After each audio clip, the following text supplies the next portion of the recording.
In the following videos and pictures, you will see us coming into the Wonambi Visitor Centre at the Naracoorte Caves. The caves are very famous for their megafauna fossils, which have been found inside these caves. We first explored the fossil exhibits on display at the Visitor Centre before heading out to have a guided tour in the Victoria Cave. This is where the main megafauna fossils are located. It's one of a number of caves you can explore. Now, the Victoria Cave is located about 1.5 kilometers from the visitor centre, so we had to drive out to it and park the car and join the guided tour. Now, once we're into the cave, the tour guide pointed out the stalactites growing from the ceiling and the stalagmites rising from the floor. However, at the end of the cave, we see the fossils on the floor, and they also have a couple of fossils we can touch and feel. We end up with a projection on the wall displaying animation of the megafauna. Now, the tour is well worth it and quite informative, so I would recommend it if you're in the area.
Oh,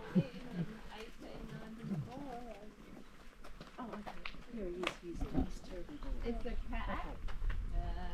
It's a big fat cat. Thanks, Greg. It's not Okay, supposed thanks, mate. to I'll be give that on to you. See ya. You saw the the fence? national park. And he's very, very lucky that we know that he wears a bell when he's taken inside at night and it's the neighbour's cat.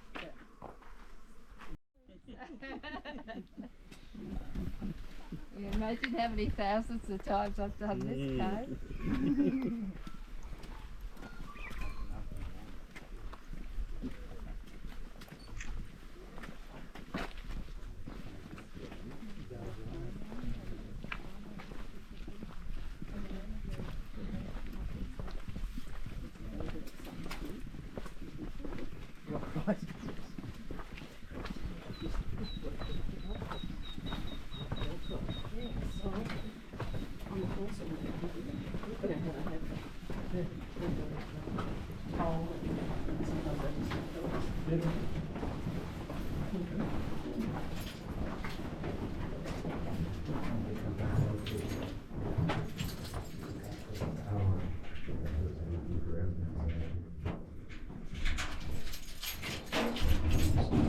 Beautiful. Are you happy to lead in? It's just 2 lots of stairs, and I'll be in there soon to turn more lights on. You'll have enough light.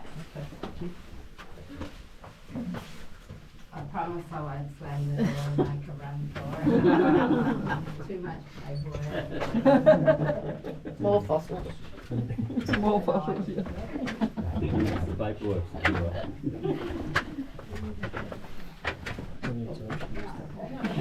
reckon.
That's an interesting free-forming. Yeah, well, you would have to pick out the rocket science one. Yeah. I always think, yeah, I didn't show you those, sorry.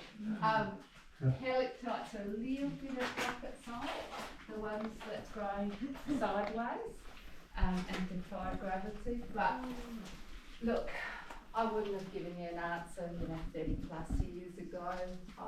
I would have just said they're cave mysteries, but I think most of the cave gurus now believe that capillary action forms them, so water being pulled up through tiny pores and then the crystals depositing on the sides and you get,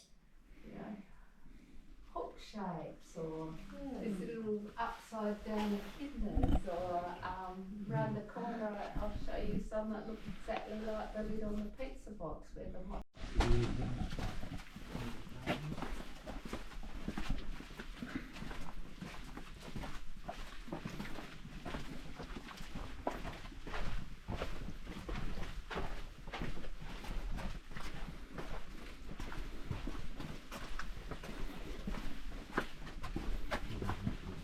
trying.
these sea creatures, a lot of them would have been happily minding their own business on the ocean bed, 15 million years ago, and then were sort of compressed and ground together to make that really shelly Gambia limestone with its bryozoas and shells. There's the ribs of a whale in a cave under the vineyards down the road. Little skeletons all put together like that. It's a massive bone stew because things are panicking and they're moving the bodies of all the other victims as they, and I showed you almost darkness, didn't I? There was a little red flashing light, but it's pitch black.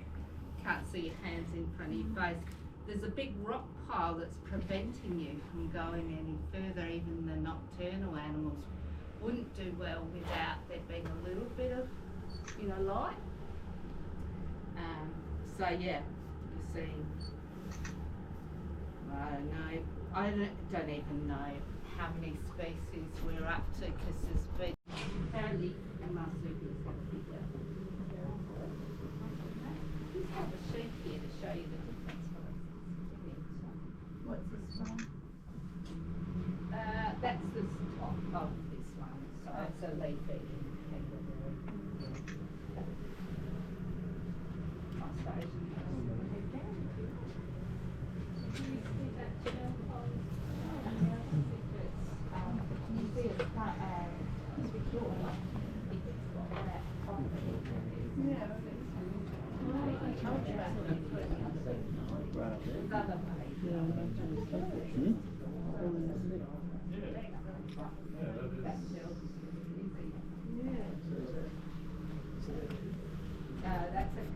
Hence the really high nostrils. Looks cartoon-like. Backward facing pouch like a wombat, but that would be an advantage if you lived in the wet areas, wouldn't it? So your baby didn't drown.